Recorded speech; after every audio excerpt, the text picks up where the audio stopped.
काय मग सुटलं ना तोंडाला पाणी. रसरशीत, चमचमीत, तिखट वाटतंय ना खावंसं.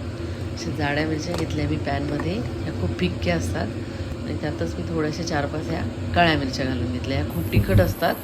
कोणाकोणाला जास्त तिखट चालत नाही. कोणाला तिखट जर चालत असेल तर त्यांनी ह्या नुसत्या छोट्या मिरच्यांचा केला तर खूप चवदार होतो. मिरच्या भाजून घेतल्या आहे, मिक्सरमध्ये काढून घेते.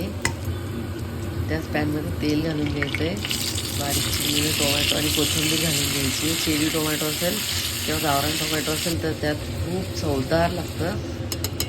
मीठ घालून घ्यायचं आहे, लसूण घालून घ्यायचं आणि याला जाडसर भरडून घ्यायचं आहे. तुम्ही ताव्यावर पण तांब्यानी ग्लासनी भरडू शकता, वाटीनी किंवा खलबत्त्यामध्ये असं जाडसर तुम्ही कुटू शकता.